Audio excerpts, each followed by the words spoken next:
Poco después de la conquista española, un sacerdote mexica fue presentado ante el Tribunal de la Santa Inquisición por, supuestamente, ser un hechicero con poderes y habilidades sobrenaturales. Su caso, así como suena, está repleto de misterios y enigmas, mismos que vamos a conocer en este episodio de Leyenda Urbana MX. A través de los años, muchas leyendas urbanas, históricas y de terror le han dado la identidad cultural a México. Semana a semana haremos un recorrido por todas ellas. Esto es Leyenda Urbana MX con Ismael Méndez.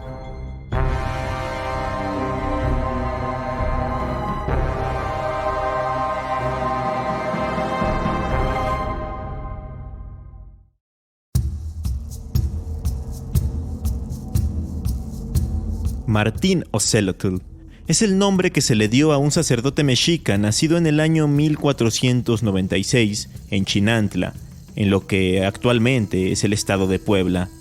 Supuestamente, desde niño se le auguró un futuro muy exitoso e incluso semidivino, porque, entre otras cosas, provenía de una familia poderosa y relacionada con el sacerdocio. Y dichos comentarios no estaban tan lejos de la realidad, porque según el artículo El proceso inquisitorial contra Ocelotl, escrito por Elvira Buelna Serrano, cuando Martín era muy joven, por allá del año 1510, fue seleccionado junto con otros 8 sacerdotes texcocanos para ir con Moctezuma Xocoyotzin, el güey tlatoani de México Tenochtitlan, para hacerle una advertencia. Le dijo que tuviera cuidado, porque próximamente llegarían a esas tierras unos hombres barbados con la intención de quedarse con ellas y dominarlas. Esto era una profecía de la conquista. Moctezuma se tomó muy a mal la advertencia, tanto así que ordenó encerrar y condenar a estos sacerdotes. Tras poco más de un año de encierro, Martín Ocelotl fue el único que logró sobrevivir y fue liberado. A partir de ese momento, el joven sacerdote vivió en la capital del Imperio Mexica, por lo que se cree, Moctezuma lo integró como parte de su corte. A raíz de esto, empezaron a surgir rumores sobre la figura de Ocelotl. Decían que cuando Moctezuma lo encarceló, lo había sentenciado a muerte. Había ordenado que lo descuartizaran y que molieran sus huesos, pero que tras esto, él había resucitado. También, algunas personas afirmaban haberlo visto convertirse en jaguar y en otros animales, o haberlo visto salir por las noches para hablar con los mismísimos dioses.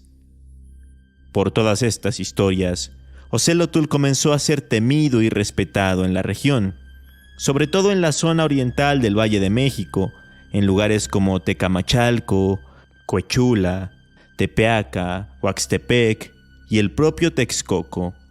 Se le consideraba sumo sacerdote, médico y adivino.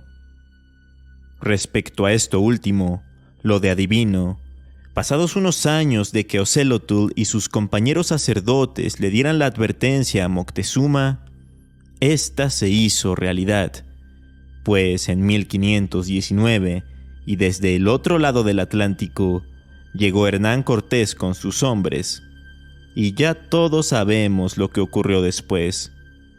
Durante esta etapa, Ocelotl se fue a vivir a Texcoco, en donde sobrevivió a la guerra. Pocos años después de consumada la conquista, en 1525, cuando tenía la edad de 29 años, Ocelotl se convirtió a la fe católica y fue bautizado con el nombre de Martín. No obstante, pasados algunos años, alrededor del 1531, se sabe que el sacerdote prehispánico renegó de esta nueva religión y decidió regresar a sus raíces. Entonces, retomó las prácticas y rituales originarios. Y no solo eso, sino que también aconsejó a los señores de las comarcas rechazar las leyes católicas.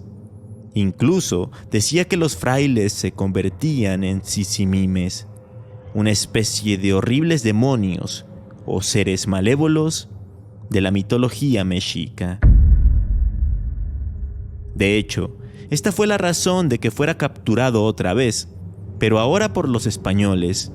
Y es que los sacerdotes católicos se dieron cuenta de lo que hacía, por lo que lo consideraron un brujo, y además veían que tenía aún mucha influencia sobre las comunidades indígenas, temiendo que llevara a cabo una rebelión o algo por el estilo. Así pues, el 21 de noviembre de 1536, 15 años después de la caída de México Tenochtitlan, el proceso en contra de Martín Ocelotl, quien en ese entonces tenía ya 40 años, inició. Se le acusó de adivino, idólatra y dogmatizante. Pero aquí no acaba la cosa, pues otros cargos en su contra estaban relacionados con poderes sobrenaturales que le permitían convertirse en tigre, león y hasta perro. El proceso lo llevó a cabo nadie más y nadie menos que Fray Juan de Zumárraga, el primer obispo de la Nueva España, quien durante su gestión realizó unos 25 procesos en contra de indios idólatras. Menciona la autora del texto citado hace algunos minutos, la doctora María Elvira Buelna Serrano, que los procesos inquisitoriales en ese entonces dejaban en total desventaja a los indígenas, ya que se llevaban a cabo en español, y ellos tenían un intérprete que simultáneamente les hablaba en su lengua materna. Además, sus declaraciones, cuando eran traducidas al español, no eran precisas y tenían un margen de error bastante amplio, por lo que se podían malinterpretar sus palabras. Bueno, no es que se podían malinterpretar, sino que es un hecho que así ocurría en la mayoría de los casos. Cosa que lamentablemente también sucedió con Ocelotl, quien tuvo que comparecer en 2 ocasiones ante las autoridades, quienes lo interrogaron respecto a cosas básicas como su nombre, su edad y su lugar de origen.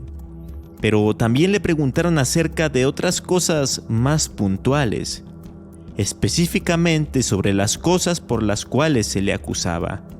Por ejemplo, le preguntaron sobre algunos trabajos de curación que había realizado, sobre una ocasión en la que había predicho una fuerte lluvia, sobre el extraordinario hecho de haber resucitado una vez que lo habían descuartizado por órdenes de Moctezuma, sobre un día en el que reunió a los señores de la comarca para darles ciertas indicaciones sospechosas, etc.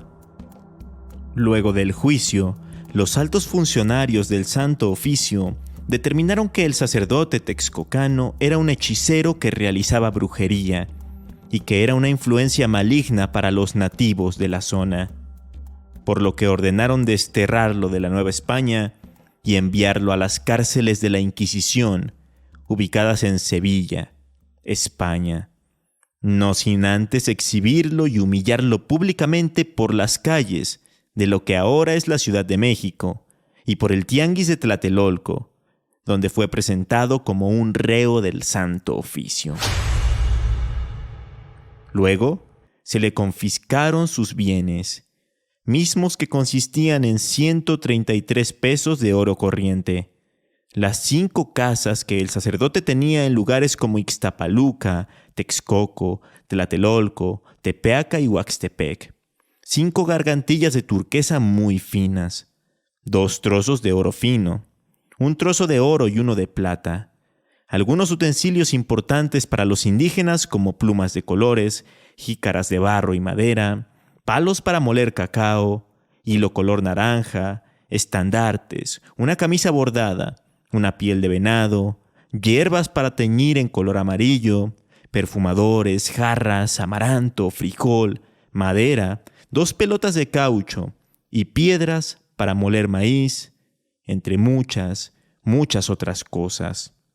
Aunque, de todos modos, no lograron encontrar algunas otras riquezas que eran de su propiedad, al menos no en ese momento.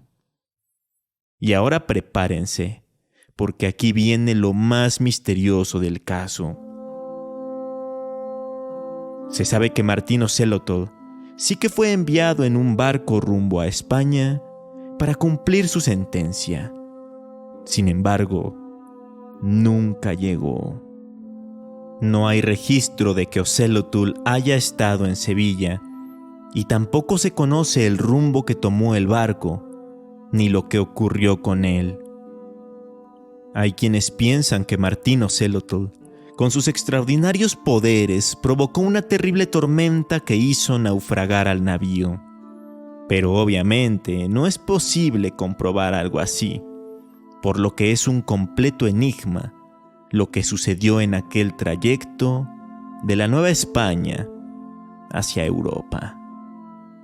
Lo último que se supo de Martín Ocelotl data del año 1540, pues el 20 de enero de ese año, un indígena de Tlatelolco se presentó ante el Santo Oficio para decir que sabía dónde se encontraba el resto de las pertenencias del sacerdote, que las tenía un comerciante de la región llamado también Martín. De este modo, las autoridades se dieron a la tarea de ir con aquel comerciante, y efectivamente, vieron que él tenía un búho y un águila de oro, una carga de cacao, unos tejuelos de oro, algunas mantas y hasta un penacho. Está de más decir que todo, absolutamente todo, fue confiscado. Un par de meses después, en marzo de 1540, se realizó una subasta de todos estos bienes confiscados, con la que se obtuvieron 52 pesos de oro bajo de Minas y 37 pesos de oro de Tepuzque. Entonces, con la subasta de todas estas joyas y tesoros, se le dio carpetazo al misterioso caso del sacerdote Martín Ocelotl, y los españoles se quedaron más tranquilos, pensando que habían evitado una posible rebelión encabezada por él.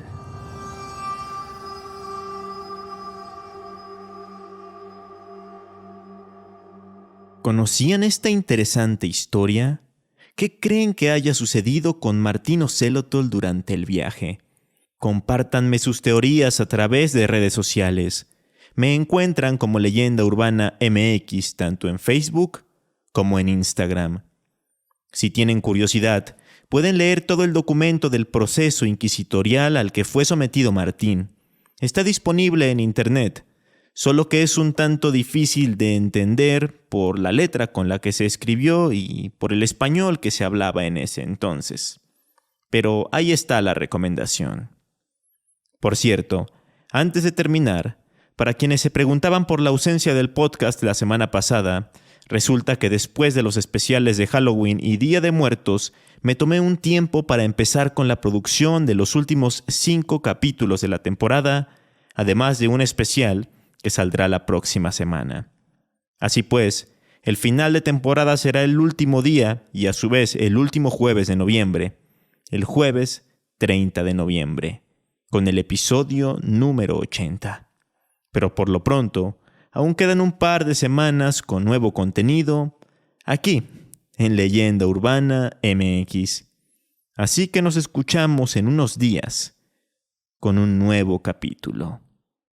Hasta entonces.